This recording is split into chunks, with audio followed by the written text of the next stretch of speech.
Bonjour. Bonjour. Par le temps que je vous cite Jean 3,16, dans presque tous les messages, je pensais à Réal, surtout ce matin, quand je pensais à Jean 3,16, parce que c'est connu, ceux qui me connaissent depuis très très longtemps, que c'est rare que je vais apporter un message sans citer ce verset-là. C'est un verset qui est tellement puissant, qui nous parle de l'Évangile. Alors, le message de ce matin est intitulé L'Évangile en miniature. Et c'est basé sur Jean 3,16. Dans le judaïsme, je vous rappelle quelque chose peut-être que vous avez déjà entendu. Dans le judaïsme rabbinique ancien, il y a deux écoles rivales de pensée. Et il y a l'école qu'on appelle l'école de Shammai et l'école de Hillel. Et souvent, ces deux écoles de pensée, ils sont entrés en conflit l'une avec l'autre. Ça ressemble des fois un petit peu à nos groupes, hein, de différents groupes évangéliques, ça peut arriver aussi. Et puis, entre eux, il y avait des fois des choses un petit peu différentes. Et un jour, il y a un étudiant qui s'est approché du rabbin Shammai, puis il lui a dit qu'il allait devenir son disciple si le rabbin pouvait lui enseigner toute la loi en se tenant seulement sur un pied. Le rabbin a refusé. Comment pourrait-il réduire la loi au point que vous pourriez la réciter tout en vous tenant sur un pied? Impossible! Donc, le jeune homme est allé voir le rabbin Hillel. Et puis, il lui a fait la même demande. « Monsieur, je vais me convertir si vous m'enseignez toute la loi, tout entière, en vous tenant sur un pied. » Hillel a accepté le défi, puis il s'est tenu sur un seul pied, puis voici ce qu'il a dit. « Tout ce qui est odieux à vos yeux, ne le faites pas aux autres.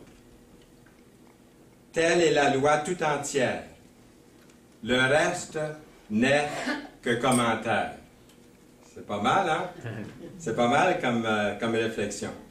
Et puis, ça me fait penser à cette bonne réponse qu'il a donnée à ce verset qui dit dans Matthieu 7, 12, « Tout ce que vous voulez que les hommes fassent pour vous, faites-le de même pour eux, car c'est la loi et les prophètes. » Je trouve que ça résume bien la pensée du rabbin Hillel. Ce matin, je vous demande, pensez-vous qu'il est possible d'enseigner le message central de l'Évangile, tout en se tenant sur un seul pied? Peut-être pas, mais laissez-moi essayer. L'apôtre Jean a décrit cette histoire d'amour avec ces mots. Et là, vous êtes témoins, hein? Pas tout le monde va me voir, là. « Car Dieu a tant aimé le monde qu'il a donné son Fils unique, afin que quiconque croit en lui ne périsse point, mais qu'il ait la vie éternelle. » Ça a fallu que je m'appuie à un moment donné. Mais à 75 ans tout près, hein, c'est pas pire quand même. Ça veut dire que, voyez-vous, je viens de réciter toute la foi, pour ainsi dire, de l'Évangile dans un seul verset. Et ça va être le message d'aujourd'hui. Jean 3,16 a été qualifié le texte d'or de la Bible, le cœur de l'Évangile, la petite Bible, l'Évangile en miniature.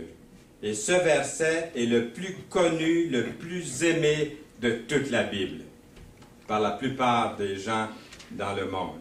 Aujourd'hui, j'aimerais que nous réfléchissions sur ce magnifique verset des Écritures en examinant mot par mot, phrase par phrase, et vous allez voir un certain nombre de grandes vérités qui vont faire surface pour nous les chrétiens, puis en même temps pour ceux qui ne connaîtraient peut-être pas le Seigneur, qui vont voir ou entendre ce message pour être touchés par la parole puissante de Dieu. Donc, commençons par le mot Dieu, car Dieu, nous commençons avec ce mot, Dieu est le plus grand donateur. Dieu est le plus grand donateur.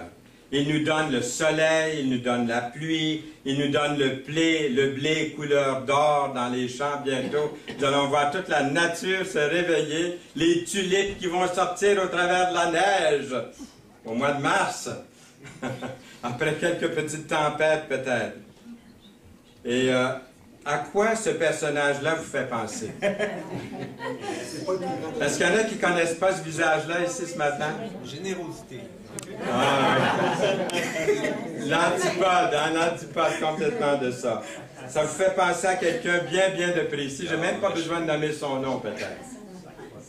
Et bien qu'il ait été incroyablement riche, il a vécu la vie d'un pauvre homme. Il était si serré que le soir, il s'asseyait à la maison dans le noir, vous allez vous souvenir, et si des invités venaient chez lui rendre visite, il allumait une petite chandelle en faisant quelques commentaires, mais rapidement, il l'éteignait quand il quittait la maison. Ça coûtait trop cher, viande à chien! Vous vous rappelez de son patois, hein? Et s'il lui arrivait d'aller manger au restaurant, ça n'a pas dû lui arriver très souvent, il mettait dans ses poches la salière et le poivre. Il était trop avare pour acheter même du sel et du poivre. Aujourd'hui, on se souvient de lui comment? Contraire à la générosité, hein?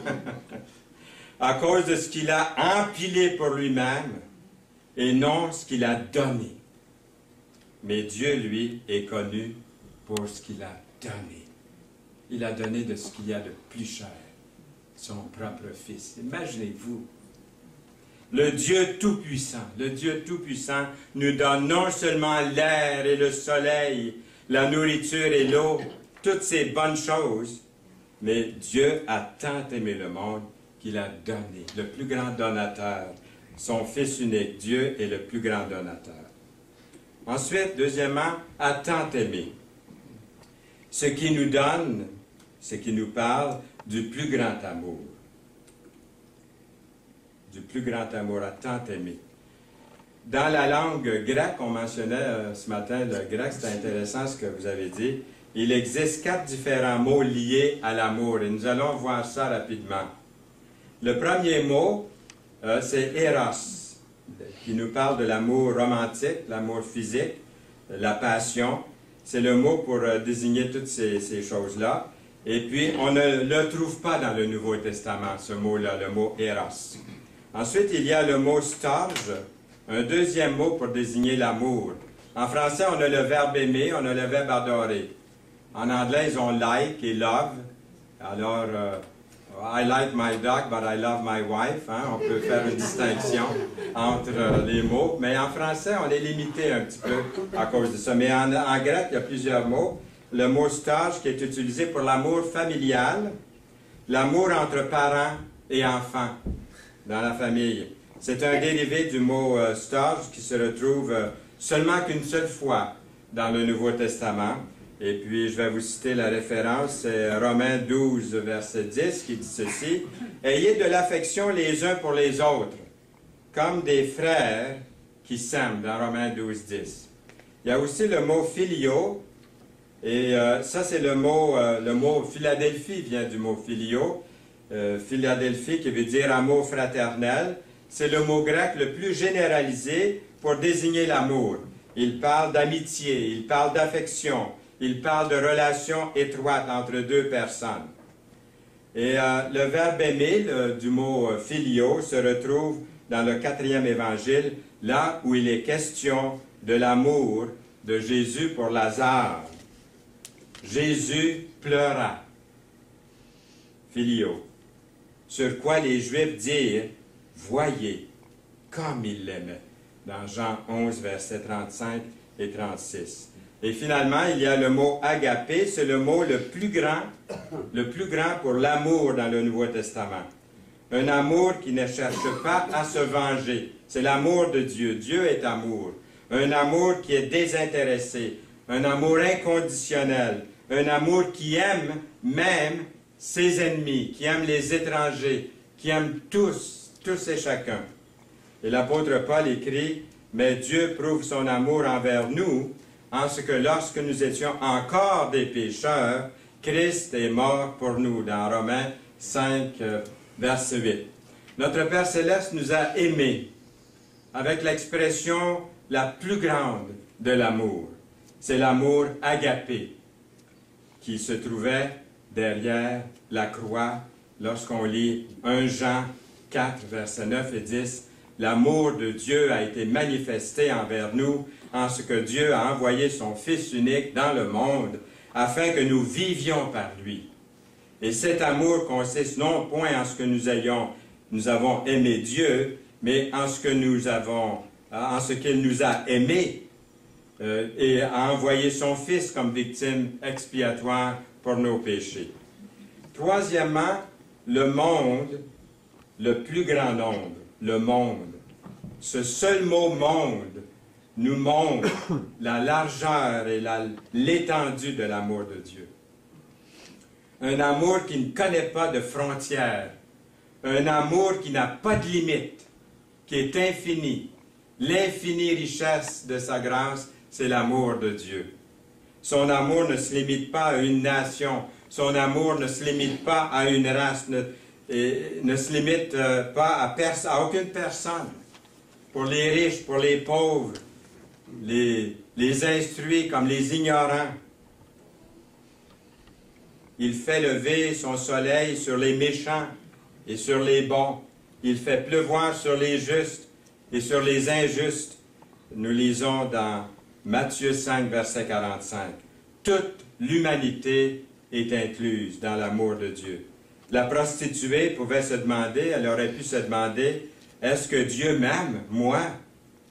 Et la réponse de Jésus, oui, je t'aime, oui, il vous aime, mais il déteste ce que vous faites. Il déteste, si on peut appeler ça un métier, il déteste ce que vous faites. L'ivrogne pourrait se demander, est-ce que Dieu m'aime, moi, un ivrogne? La réponse, oui, Dieu vous aime, mais il déteste votre comportement. Les personnes sans Dieu pourraient se demander, est-ce que l'amour de Dieu est pour moi aussi, moi, un athée, ou moi, quelqu'un qui croit en rien? La réponse, oui, Dieu vous aime aussi, mais il déteste votre orgueil, il déteste votre suffisance. Augustin, qui est mort en 430 après Jésus-Christ, a écrit, « Dieu aime chacun de nous, comme s'il n'avait qu'un seul d'entre nous à aimer. » Quatrièmement, il a donné. Il a donné. C'est la plus grande générosité. Quelles étaient les options de Dieu? Dieu aurait pu regarder l'humanité dans sa désobéissance puis dans sa rébellion, et Dieu aurait pu dire, « Ils vont endurer, ils vont en arracher. Je vais les châtier. Regardez-les aller, regardez-les dans leur obéissance, dans leur arrogance. Regardez-les aller, vous allez voir qu'ils vont payer cher. » Ça, c'est le Dieu qui m'était enseigné quand j'étais jeune, un Dieu juge. C'est comme ça qu'on m'a enseigné dans la religion que Dieu était un juge. Je vais les discipliner, je vais les briser jusqu'à ce qu'ils se repentent. Puis là, ils vont se repentir. Ils vont faire le bien. Mais à la fin, vous et moi, nous aurions péri si ça avait été ça, le Dieu. Mais c'est un Dieu d'amour. Dieu est amour, agapé. Nous aurions péri parce que nous avions besoin que quelqu'un donne sa vie pour enlever tous nos péchés, quelqu'un de juste, son Fils, sans péché. C'est comme si Dieu s'était dit, je leur donnerai mon Fils, je vais leur donner mon Fils, il va naître dans ce monde pour devenir leur sauveur. Il va être une rançon pour leurs péchés. C'est lui qui a pris l'initiative, Dieu, et qui est venu dans la personne de son Fils lui-même, pour votre salut et le mien. Il a donné. Il ne s'est pas retenu, il a donné. Il avait plus que simplement une bonne pensée ou un bon plan. Il est allé au-delà des bonnes intentions. Il a donné son Fils. Et ces paroles, il a donné, parlent d'un cadeau, parlent d'un don. pas d'un prêt, pas d'un salaire, pas d'un dû. Nous ne gagnons pas notre salut. Nous ne serons jamais en mesure de le rembourser, ce salut. Le beau message de l'Évangile est que lorsque nous étions encore sans force, au temps marqué, il est mort pour des impies dans Romains 5, verset 6. Alors, quel a été le geste le plus grand de l'histoire? Pensez un instant au geste le plus grand qui est arrivé dans l'histoire. Pensez-y un instant. Est-ce que ça a été la réforme protestante du 16e siècle? Est-ce que ça a été l'effondrement de l'Union soviétique, du communisme? Est-ce que ça a été la chute du mur de Berlin? Non. Le geste le plus grand de l'histoire, c'est que Dieu nous a donné son Fils unique pour mourir sur la croix comme sacrifice pour nos péchés. Cinquièmement, son Fils unique. Ça, c'est le plus grand don, le plus beau cadeau, le plus grand cadeau qu'on puisse recevoir, ce dont nous montre la profondeur de Dieu. Il a donné ce que lui était, ce qui lui était à lui, à son cœur le plus cher, son Fils unique, ce qui signifie précieux, unique, unique en son genre. Il est destiné à véhiculer la qualité, l'unicité de Jésus. Dieu n'a qu'un seul Fils, un tel Fils, il nous l'a donné. Le même terme est utilisé dans Hébreux, chapitre 11, verset 17, en se référant à Isaac. Vous vous souvenez d'Isaac? Abraham avait un autre fils. Comment est-ce qu'il s'appelait l'autre fils? Ismaël. Mais Isaac était le fils d'Abraham qui est appelé celui qui est précieux, unique, unique en son genre. Il est appelé le fils de la promesse Isaac. Nous lisons dans Hébreux 11, 17, « C'est par la foi qu'Abraham offrit Isaac lorsqu'il fut mis à l'épreuve et qu'il offrit son fils unique, lui qui avait reçu les promesses. » Nous lisons encore, « Grâce soit rendue à Dieu pour son don merveilleux. » Dans 2 Corinthiens, chapitre 9, verset 15. Il existe une vieille légende indienne concernant une tribu de la région des Grands Lacs. Peut-être vous l'avez déjà entendu. Une longue tradition, celle de sacrifier, autrefois, l'une de ses filles vierges chaque année pour le grand Dieu des eaux, avec un petit D, hein, Dieu. Un Dieu dont la tribu craignait fortement. La pratique consistait à tirer au sort parmi les belles jeunes filles et celles qui étaient choisies étaient ensuite mises dans un bateau sur la rivière en amont des chutes Niagara pour la laisser tomber à mort comme sacrifice humain. Une année, c'est la fille du chef indien qui a été tirée au sort pour le sacrifice. Le chef aimait beaucoup sa fille. Toutefois, il ne pouvait pas violer la coutume tribale. Il était vraiment dans un dilemme. Qu'est-ce qu'il va faire? Que ferait-il? Et lorsque le jour du sacrifice est arrivé, le chef s'est retiré. Le chef n'a pas voulu se présenter pour présider à cette cérémonie-là. Et des gens de la tribu ont commencé à murmurer contre le chef, en disant qu'on ne pouvait plus se fier à lui, qu'on ne pouvait pas avoir confiance en lui pour s'acquitter de ses responsabilités en tant que chef de cette tribu. Et comme la journée commençait à toucher à sa fin, ils ont réalisé qu'ils auraient à faire la cérémonie sans leur chef. Sinon, la tradition serait rompue. Alors, ils ont mis la fille du chef dans le canot et l'ont mis à la rivière. Et au même instant, à leur grand étonnement, ils ont vu un autre canot se glisser dans la rivière, derrière les buissons, à proximité. Ils ont reconnu la personne dans le canot, leur chef, le Père, de la jeune fille. Les 2 canots ont été capturés dans le courant rapide au centre de la rivière et les 2 tombèrent dans les chutes ensemble à leur mort. Dieu a donné ce que nous avions le plus besoin, son Fils, pour vous, pour moi. Si notre plus grand besoin avait été pour la connaissance, Dieu nous aurait envoyé un éducateur en technologie, vous ne pensez pas? Dieu aurait pu nous envoyer un scientifique, de l'argent. Dieu nous aurait envoyé un économiste ou le divertissement. Toutes des choses dans lesquelles les gens aujourd'hui recherchent le bonheur et la paix, vous ne trouvez pas? Dieu nous aurait envoyé un amuseur ou un artiste comique. Mais notre plus grand besoin est le pardon. Alors Dieu nous a envoyé un sauveur, son Fils. 6e, afin que quiconque,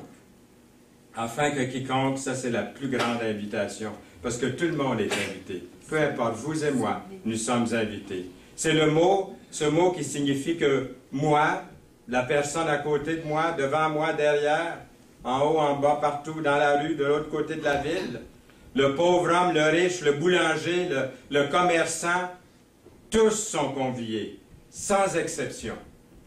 C'est pas merveilleux, ça? Que vous êtes inclus, que je suis inclus.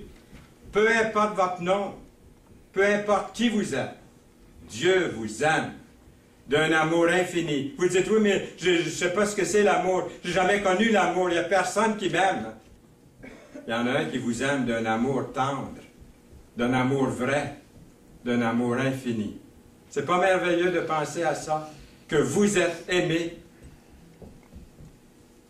Dans le chapitre 3 de l'Évangile de Jean, le message du Christ est pour Nicodème, un homme qui est venu comme ça en cachette, de nuit, ne peut pas être vu de personne, comme des fois les gens rentrent dans les chapelles évangéliques, ils ne veulent pas être vus de personne. Hein? Des fois, ils vont aller plus facilement ailleurs que dans une chapelle. Ils ne veulent pas être vus, ils viennent en secret, mais ils ont soif, ils ont faim de Dieu. Il est venu vers le Sauveur, Nicodème. Dans le chapitre 4, le message du salut est pour la Samaritaine, une femme de faible statut social. Dans le chapitre 8 de Jean, le message du Christ ôte le péché et la culpabilité de la femme surprise en adultère. Dans le chapitre 9, le Seigneur nous rend la vue à un homme aveugle. Son invitation est la plus grande invitation, ça nous inclut tous, toutes, chacun, chacune. Un homme d'affaires a passé un contrat avec une société et puis il a fabriqué des petits miroirs que vous voyez là, ici, des petits miroirs. Et puis il a dit, si vous voulez voir qui Dieu aime, il dit, tournez le petit miroir de bord. Et c'est écrit de l'autre côté du miroir, si vous voulez voir qui Dieu aime et pour qui il a donné son Fils, regardez de l'autre côté.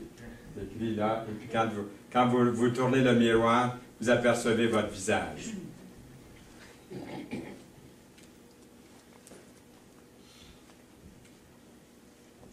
OK, on continue. Et maintenant, nous sommes à 7, le 7e point, qui est de croire. Ça, c'est la plus grande opportunité de croire. Et il y a ce verset dans Hébreux 5.9 qui dit « Il est devenu pour tous ceux qui lui obéissent l'auteur d'un grand salut. » Vous avez vu, le verset ne parle pas des grandes œuvres, le verset Jean 3.16. Vous avez vu que le Jean 3.16 ne parle pas de grands efforts à faire de votre part. Avez-vous remarqué ça? Il ne dit pas « Quiconque prêche 1000 sermons sera sauvé ». Il ne dit pas « Baptise une centaine de convertis et tu vas être sauvé ». Il dit pas « Quiconque donne 1 million de dollars dans les œuvres de charité sera sauvé ». Ou 2 millions, ou 10 millions, ou 150 millions si vous voulez, va être sauvé. Il ne dit pas ça. La vie éternelle est un don. pas un salaire. Le Seigneur requiert l'obéissance. Il est devenu, pour tous ceux qui lui obéissent, l'auteur d'un salut éternel. Le dernier verset du chapitre 3 de Jean dit ceci: « Celui qui croit au Fils a la vie éternelle. » À partir du moment où il ne croit pas, aura, a la vie éternelle. Celui qui ne croit pas au Fils ne verra point la vie, mais la colère de Dieu demeure sur lui. Ça, c'est un verset que j'ai lu le 11 avril 1947 qui m'a amené au salut, ce verset-là. Je me voyais comme un bon petit garçon, même si mes 5 frères disaient que j'étais méchant, que j'étais taquin, que j'étais ainsi de suite, ma sœur aussi. Une sœur, puis on était 6 dans la famille, donc c'était quelque chose à voir. Alors, mais c'est marqué, celui qui croit. Et moi, je voyais comme la colère de Dieu qui était suspendue. À ce jour-là, j'ai cru. C'était un jeudi matin, vers 11 h du matin. Il y en a qui se souviennent de la date, de l'heure. D'autres pas, hein? Ça fait progressivement. Mais moi, je l'ai écrit tout de suite dans ma Bible, ce jour-là. La personne qui croit vraiment en Jésus voudra obéir au Seigneur. Croire, avoir la foi, inclut se repentir, se détourner de ses péchés. Dieu, sans tenir compte des temps d'ignorance, annonce maintenant à tous les hommes, en tout lieu, qu'ils ont à quoi? À se repentir, à changer de direction, à changer de vie. Le Saint-Esprit qui vient habiter en nous va nous donner une vie nouvelle. Ça ne veut pas dire qu'on ne pêchera plus, comme en anglais. En anglais, j'ai appris quand je commençais à apprendre l'anglais, par Dr. DeHaan, il avait donné un message, il disait « A Christian is not sinless. A Christian is not sinless. He sins less. » Ceux qui comprennent l'anglais. C'est difficile à traduire ça, là, mais ceux qui comprennent, on saisit bien. C'est comme si je disais en français, un chrétien, c'est pas quelqu'un qui arrête de pécher, mais il pêche moins. Mais c'est tellement mieux en anglais, là. Alors, la personne qui croit vraiment en Jésus, qu'est-ce que c'est qu'elle va faire aussi? Elle va vouloir le dire. Moi, je me rappelle, le jour de ma conversion, ce matin-là, j'avais dit, Seigneur, on fait un pacte entre nous deux, on ne le dira pas à personne. Je n'avais pas encore tout lu dans la parole, hein? Mais le même soir, j'ai confessé son nom. Et 3 mois après, j'ai confessé son nom à un jésuite sur le train. La première fois que j'allais en train, dans un camp chrétien au nord où j'ai rencontré Serge, justement Serge Lafrance, cette fois-là, dans ce camp-là. Mais j'ai témoigné à un jésuite sur le train. Je connaissais juste Jean 3,16 à peu près. Mais c'est tout ce que vous devez connaître, c'est tout l'Évangile. Vous pouvez même le réciter sur un seul pied. Alors, c'est en croyant du cœur qu'on parvient à quoi? À la justice. Et c'est en confessant de la bouche qu'on parvient au salut. La personne qui croit vraiment en Jésus voudra aussi se faire baptiser par immersion. Paul leur dit, repentez-vous et que chacun de vous soit baptisé au nom de Jésus-Christ. Ça, c'est le baptême par immersion qu'on appelle aussi le baptême du Seigneur dans Actes 2, 38.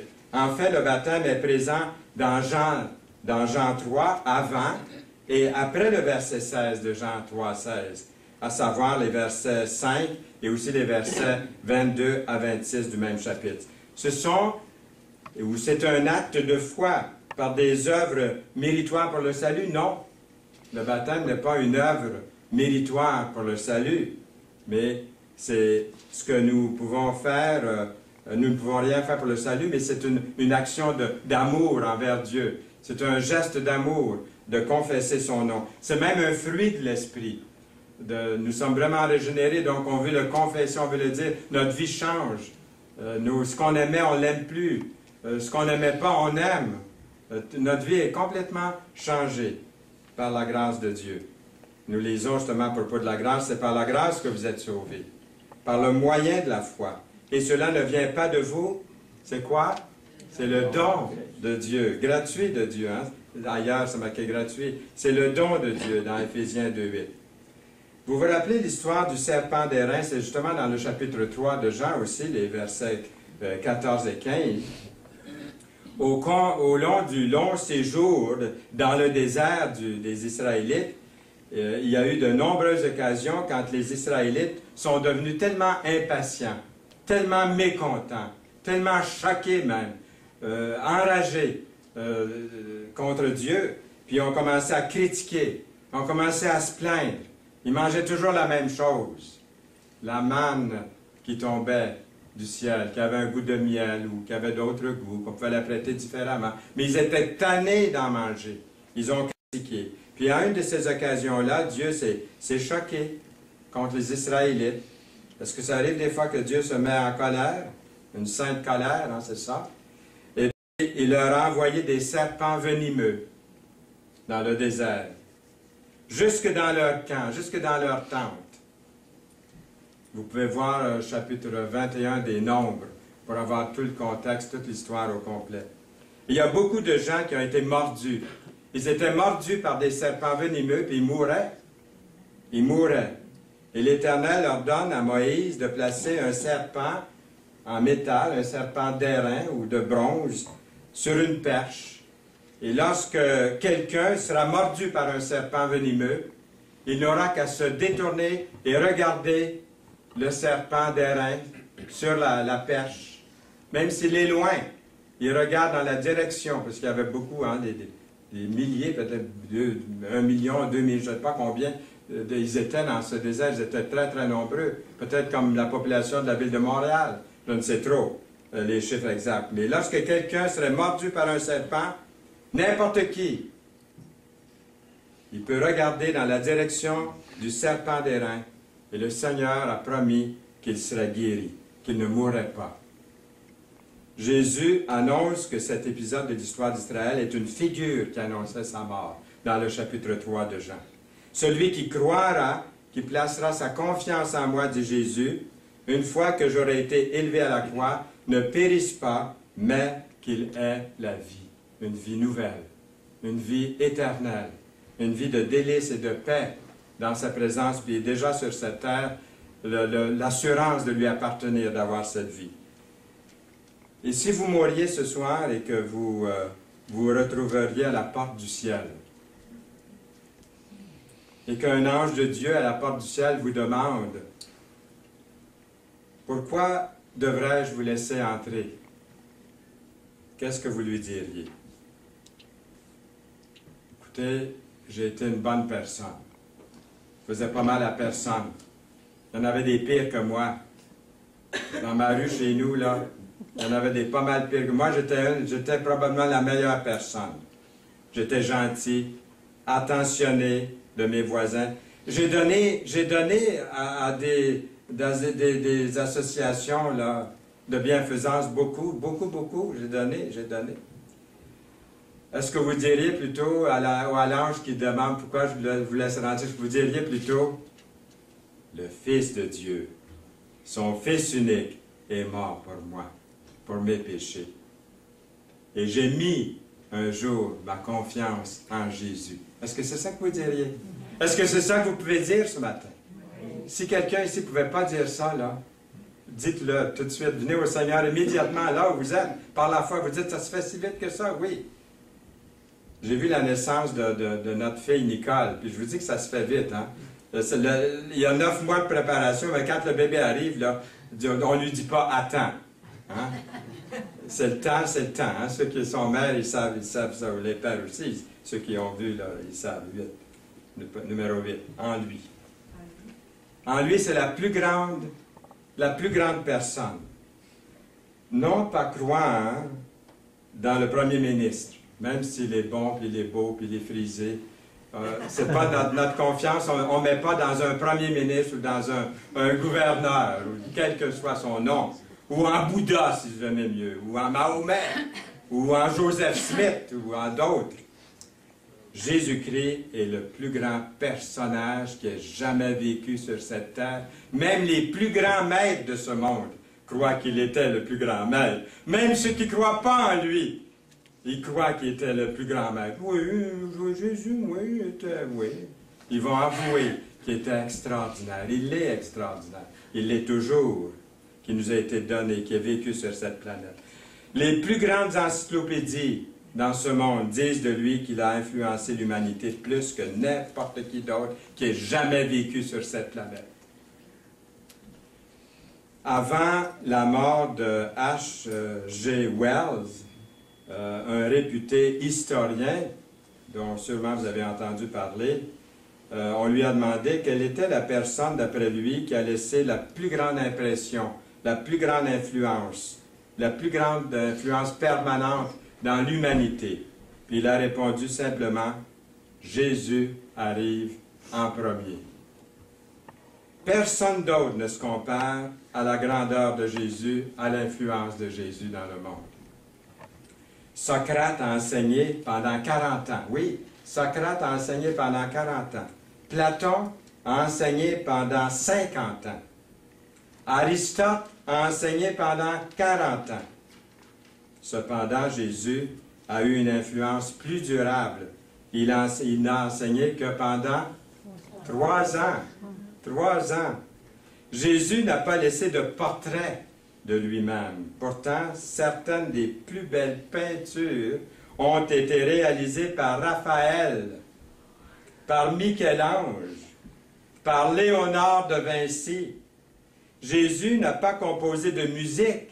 Pourtant, Haydn, Handel, Beethoven, vous les reconnaissez? Bach, Mendelssohn ont atteint le zénith de leur carrière dans des hymnes, dans des cantiques, dans des symphonies, des oratorios, et ils ont composé à leur sujet. Fut-il quelqu'un de plus grand? Fut-il jamais un plus grand morceau de musique que le Messie de Handel?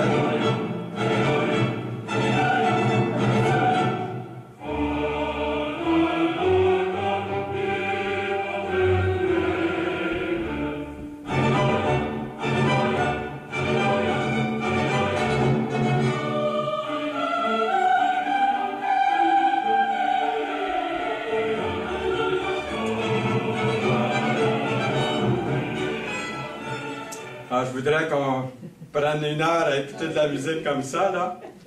M'aimez-vous mieux que je continue à prêcher? Encore 10 minutes? J'ai peur de la réponse. Mais jamais, c'est-à-dire chaque sphère de la grandeur de l'homme a été enrichie par Jésus de Nazareth. Pour qui d'autre dans ce bas monde, on s'arrêterait un jour, chaque année, en l'honneur de sa naissance? 9e, ne périsse point. Ça, c'est la plus grande délivrance de tous les temps. Jésus a dit qu'au jour du jugement, beaucoup seront perdus. Un peu seront sauvés. Il est écrit, entrez par la porte étroite. Hein? Il y en a qui disent, comment ça se fait que vous n'êtes pas nombreux, vous autres? Oui, mais citez-leur ce verset. C'est dans l'Écriture. Entrez par la porte étroite, car large est la porte, spacieux est le chemin qui mène à la perdition. Il y en a beaucoup qui entrent par là. C'est la majorité. Mais étroite est la porte. Resserrez le chemin qui mène à la vie. Et il y en a peu qui les trouvent. Matthieu 7, 13 et 14. Lors de ce grand dernier jour, Jésus a dit qu'il va diviser l'humanité comme un berger sépare les brebis des boucs. J'étais content comme Marcel a lu ça ce matin. Il a lu mon verset. Il a lu ce verset-là. Hein? Toutes les nations seront rassemblées devant lui. Il séparera les uns d'avec les autres, comme le berger sépare les brebis d'avec les boucs. Verset 33. Et il mettra les brebis à sa droite et les boucs à sa gauche. Alors le roi dira à ceux qui seront à sa droite, « Venez, vous qui êtes bénis de mon Père, prenez possession du royaume qui vous a été préparé dès la fondation du monde. » Versets 32 à 34 de Matthieu 25. Ensuite, il dira à ceux qui seront à sa gauche, « Retirez-vous de moi, maudits, allez dans le feu éternel qui a été préparé pour le diable et ses anges. » Matthieu 25, 41. Que quelqu'un ne périsse pas dans le feu éternel est la plus grande délivrance possible. 10e, mais, ça c'est la plus grande différence dont on peut s'imaginer entre être perdu et être sauvé. Être sûr être du côté droit de Jésus ou être du côté gauche. Jésus dit, ceux-ci iront au châtiment éternel, mais les justes à la vie éternelle, au verset 46 du chapitre 25 de Matthieu. Vous avez probablement entendu parler du professeur de natation qui, une nuit, il n'arrivait pas à dormir, il s'est levé, il a décidé d'aller à la piscine, espérant que l'exercice pourrait l'induire au sommeil. Il n'a pas allumé les lumières, parce qu'il connaissait chaque centimètre de la plage, de la place. Cette nuit-là, la lune brillait, jetant de l'ombre de son corps sur le mur au bout de la piscine. Alors il s'est préparé à plonger, quand tout à coup, il voit l'ombre de son corps, de ses bras, qui font comme une croix, en forme de croix, sur le mur d'en face. Et il ne sait pas pourquoi, il ne plonge pas à ce moment-là. Il n'avait aucun pressentiment, pourtant, de danger d'aucune sorte. Mais comme il regardait l'ombre de la croix sur le mur, il a commencé à penser à la croix du Seigneur Jésus-Christ, puis au sens de la croix. Et ça lui a fait penser à un cantique. Le cantique 128 dans les chants de victoire qui dit « Seigneur, ta grâce m'appelle, par mon nom tu me connais, et mon cœur longtemps rebelle se donne à toi pour jamais. » Au lieu de plonger, il descend et décide de marcher le long de la piscine. Il se met à descendre les marches qui le conduisent dans la piscine, et au lieu que ses pieds touchent l'eau, il touche le fond lisse et froid de la piscine. Et sans le savoir, la piscine avait été vidée de son eau plus tôt ce soir-là. Il a compris très, très, très vite que s'il avait plongé du tremplin, il aurait plongé à sa mort, certainement. La croix sur le mur lui avait sauvé la vie. Pour lui, la croix a fait toute la différence. Est-ce que la croix fait une différence dans votre vie? Est-ce que la croix de Jésus fait une différence dans ma vie? La même chose, la croix de Jésus et notre foi en lui fera toute la différence pour l'éternité. Pour l'éternité. 11e, qu'il ait la vie éternelle. Ça, c'est la plus grande promesse, avoir la vie éternelle. Avez-vous déjà entendu parler de ceux et de celles qui font mettre leur corps dans un cryotorium? Qu'est-ce que c'est ça, un cryotorium? C'est un site de stockage, ça existe vraiment. Faites des recherches, vous allez voir. Il y en a un très gros, vous voyez la maison ici, près de Los Angeles. Une douzaine d'hommes et de femmes ont fait mettre leur corps dans des capsules géantes que vous voyez ici. Leurs corps sont placés dans de l'azote liquide et enveloppés dans des feuilles d'aluminium. Ces gens-là espèrent qu'un jour dans l'avenir, ils seront décongelés et leurs organes guéris de la maladie qui les a tués. Ils espèrent vaincre la mort en faisant congeler leur corps. Est-ce que ça vous tente? En tant que croyants en Jésus, nous avons quelque chose de pas mal mieux que ça.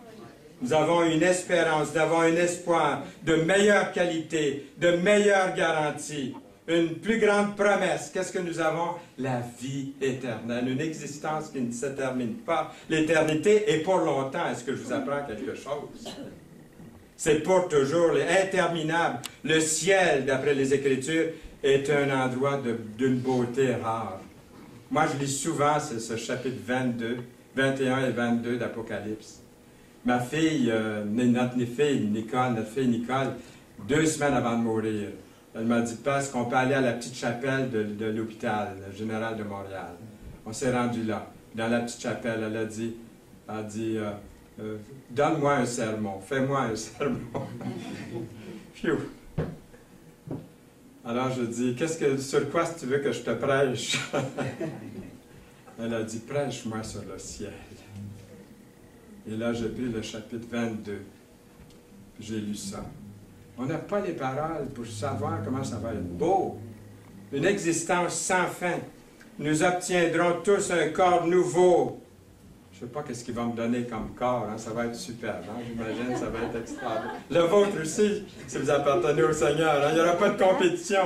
Il y a quelqu'un qui fait signe plus grand, peut-être plus petit, hein? Je ne sais pas. En tout cas, il va être merveilleux, il va être utile en toutes sortes de choses. Nous possédons tous une nouvelle, une meilleure maison au ciel. La maison que j'ai maintenant, c'est rien à comparer à ce que Dieu veut nous donner. Pas vrai? Est-ce que c'est une certitude pour vous aussi?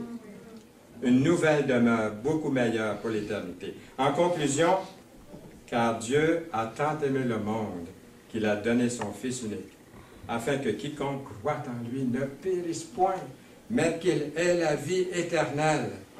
Ce texte d'or des Écritures met l'accent sur le grand amour de Dieu plus que toute autre chose. Dieu est le sujet même de l'amour. Et l'amour est le thème. Il est le sujet et le thème. Dans 1 Jean 4,8, celui qui n'aime pas n'a pas connu Dieu, car Dieu est amour. Et dans 1 Jean 4,16, et nous avons connu l'amour que Dieu a pour nous, et nous y avons cru. Dieu est amour. Et celui qui demeure dans l'amour demeure en Dieu, et Dieu demeure en lui. L'objet de l'amour de Dieu est le monde. Il leur dit, allez par tout le monde et prêchez la bonne nouvelle à toute la création. Celui qui croira et qui sera baptisé sera sauvé, mais celui qui ne croira pas sera condamné, dans Marc 16, versets 15 et 16. L'amour de Dieu n'est pas confiné à une seule nation, à une seule race, à un seul groupe, à un seul individu. La preuve de l'amour de Dieu est son Fils. Comment savez-vous qu'il vous aime? Quand votre mariage s'écroule, comment savez-vous que Dieu vous aime encore? Quand votre emploi s'évapore, comment savez-vous que Dieu vous aime? Lorsque votre santé se détériore, comment savez-vous que Dieu vous aime? Comment pouvez-vous être sûr que Dieu se soucie de vous? Jésus, en venant dans notre pauvre monde, a révélé la profondeur de l'amour de Dieu pour chacun de nous. Le but de l'amour de Dieu est notre salut, afin que quiconque croit ne périsse point. Et ce verset-là aussi m'a touché le jour de ma conversion, parce que je pensais que Dieu allait me juger, et je tombe sur ce beau verset. Dieu, en effet, n'a pas envoyé son Fils dans le monde pour qu'il juge le monde, mais pour que le monde soit sauvé par lui. Celui qui croit en lui n'est point jugé, mais celui qui ne croit pas est déjà jugé, parce qu'il n'a pas cru au nom du Fils unique de Dieu. C'est ça. C'est ça.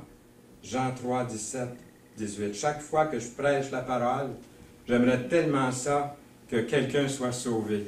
Que tous soient sauvés, sans exception. C'est ma vie. C'est ma vie. Quand quelqu'un dit, viens me trouver, des fois 40 ans plus tard, j'ai accepté le Seigneur, j'étais au camp, je me suis avancé. Puis ça continue, ça a duré. Oui, ça a duré, j'ai passé par des moments difficiles. Il y en a qui pensaient que je n'étais pas sauvé. Mais j'étais vraiment sauvé, j'appartenais au Seigneur. Je m'étais éloigné, mais quand c'est là pour l'éternité. C'est pas beau, ça? C'est pas encourageant? Vous n'avez pas envie d'être sauvé si vous ne me l'êtes pas encore. Vous n'avez pas envie d'avoir l'assurance de votre salut si vous avez perdu cette assurance. Parce que ça se perd quand on s'éloigne du Seigneur, on perd l'assurance, la joie d'appartenir au Seigneur. Sauvé pour l'éternité. À ceux-là, j'aimerais demander, croyez-vous que Jésus est le Fils de Dieu? Est-ce que vous y croyez vraiment? Avez-vous confessé son nom? Avez-vous dit, oui, il est mon Sauveur, il est mon Seigneur? L'avez-vous dit? À qui? Et pourquoi pas? Est-ce que vous avez été baptisé par l'immersion du baptême du Seigneur? Et je termine par ce verset-là parce que je ne peux pas m'empêcher de donner un message sans le citer. Car Dieu a tant aimé le monde qu'il a donné son Fils unique afin que quiconque croit en lui ne périsse point, mais qu'il ait la vie éternelle. Amen. Amen. Seigneur, merci pour la bénédiction que tu répands sur chacun de nous, pour ceux qui ouvrent leur cœur, tu leur donnes le salut en Jésus. Seigneur, merci pour ce message, Jean 3, 16, au nom précieux de Jésus. Amen. Amen.